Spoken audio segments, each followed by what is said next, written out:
Hello students, my name is John Cowan, instructors of math here at HTU. Today I'm going to be beginning you on your journey through Math 1305, Math Critical Theory. The course is a survey of a lot of math topics, including sets, logic, probability, statistics, money management. It's going to cover a wide array of math topics, some more abstract, practical. Get a pretty comprehensive survey of some of the different math college. The first half of this course is a little more abstract and deals with principles that might be a little new to you in the math world. One of those examples, this is our textbook down below, sets. Sets might feel a little abstract, like a list of elements. Right here, set of a fork, knife, spoon. It might not feel like you're doing math. It might feel like you're doing some listing or some other type of thing, but it's the foundation of all. Abstract topics are going to really help you shore up your math future in this class and in college. The second half of this course is way more practical and deals with elements like money management, probability, statistics, things that people use and that you would see every day, job site, the real world, working your budget, working your finances, making decisions that you need to make, like leasing or buying cars or homes, credit card, interest, all sorts of things that I see and you will see every day in the real world. So those are the two types of math that we have in this class. First, abstract. The second, way more practical. Both are really important. I want to go through some important tips for success in this class. You can see on the screen, I have the textbook already pulled up. We have an online textbook. It is, click right here, Contemporary Mathematics, published by OpenStax. You can access this if you just go to Google. You can access this by just typing in OpenStax. Type in OpenStax into Google.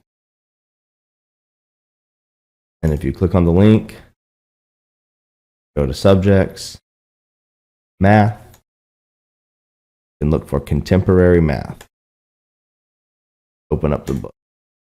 This link will also be provided in Canvas as well, along with in every section that you work, it has a link to the book in the chapter you're but if you get a little confused and can't find it, the textbook is always available and it's always free. So you can find it, and if you're having trouble getting to it, because it's going to be really, really important, reach out to your instructor. Textbook looks a lot like this. Table of contents is going to get you to each section.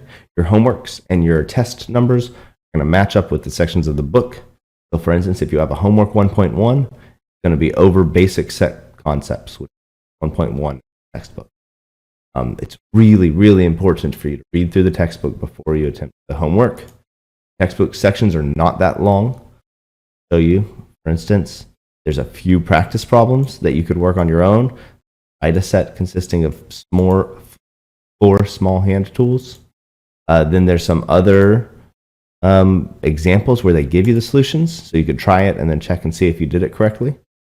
And then as you scroll through the textbook and all of these practice examples, it's not the whole page. It ends a little early before this check for understanding. But there are links to videos and helpful things. For instance, here's a link to a video in the textbook. I'm going to talk you through the things they just worked, equal and equivalent. So the resources you have are the reading of the book, the practice problems in each section, the videos in each section, and then at the end of the section, you'll have check for understandings and exercises very similar to the problems in. So first thing I could say that's an important tip for success is to read your textbook before you attempt homework.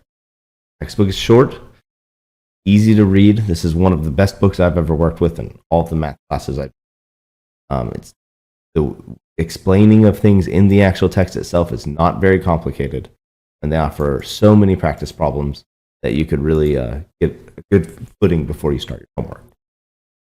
Tip number 2 for success that I would offer: you try on the homeworks again and again. First, you don't succeed, try again. We have unlocked a lot of opportunity. I think 99 attempts on the homeworks. You could use the homework as mastery. I would also encourage you not to use your notes or your book when you do the homework. You have attempts and see what you get wrong. You treat the homework like the test, then you'll be more prepared for the test. So attempt those homeworks without having any book or notes open or anything like that so that you're prepared for the test when it comes. You'll have another chance. If you do poorly on the homework, you'll have another chance to make up that grade. So I would really encourage you, try the homeworks again and again and really treat them as tests or as a way for you to see how you're doing. Test. Third tip for success in this class, they'll be posted ungraded quizzes or practice quizzes. I think they say practice quiz chapter 1. Do these or I think there's 2 per chapter. If you do these practice quizzes, you're going to really get to see what quizzes are meant to prepare you for the tests. They are ungraded. The homeworks are going to be worth a grade, but the quizzes or practice quizzes just to prepare you for the test. Before you're ready for the test, whatever week the syllabus says the test is, I would highly encourage you to do those ungraded practice. Finally, tip number 4, block out a chunk of time to take your test in a quiet, distraction-free zone. Not going to get interrupted because it is timed. You're not going to be able to come back to it once you start. Block out a chunk of time, take your test in a quiet and distractionless. So, 4 tips for success. Read your textbook before starting your work. Practice your homework like you are taking a test. Notes, notebook, again and again and again until you feel you've mastered the material. Do the practice quiz before the test, ungraded, and it's there to tell you how you're doing. Block out a chunk of time to take your test. Quiet and distraction-free zone. The course breakdown is in the syllabus for you to look at and see how things are distributed. The homework assignments are pretty evenly distributed in terms of their point value, while the tests are worth a lot more. Some of your homework assignments are going to look more like discussion posts. That's going to happen as we get more into the real-world examples of things. The real-world examples being loans, car loans, home loans, leases for cars and homes, making a personal budget. That'll be a discussion post where you interact with other people. Methods of savings and investing, and those types of things that are more personalized to you, we're going to work through with our classmates and with our instructor, try to explore them and discuss them together. We'll talk a little bit more about that when it gets closer. I'll introduce some of those in individual videos so that you understand what the difference between the homework sets that are posted in Canvas, discussion board. That'll be a little more of that practical side of the matter. I have full confidence in you to be successful in this course. If you remember those 4 tips for success, you're consistently logging into Canvas, checking on your work, and making sure you're keeping up. A quick reminder, this is an online course, so a lot of this work is going to be done at your own pace week to week.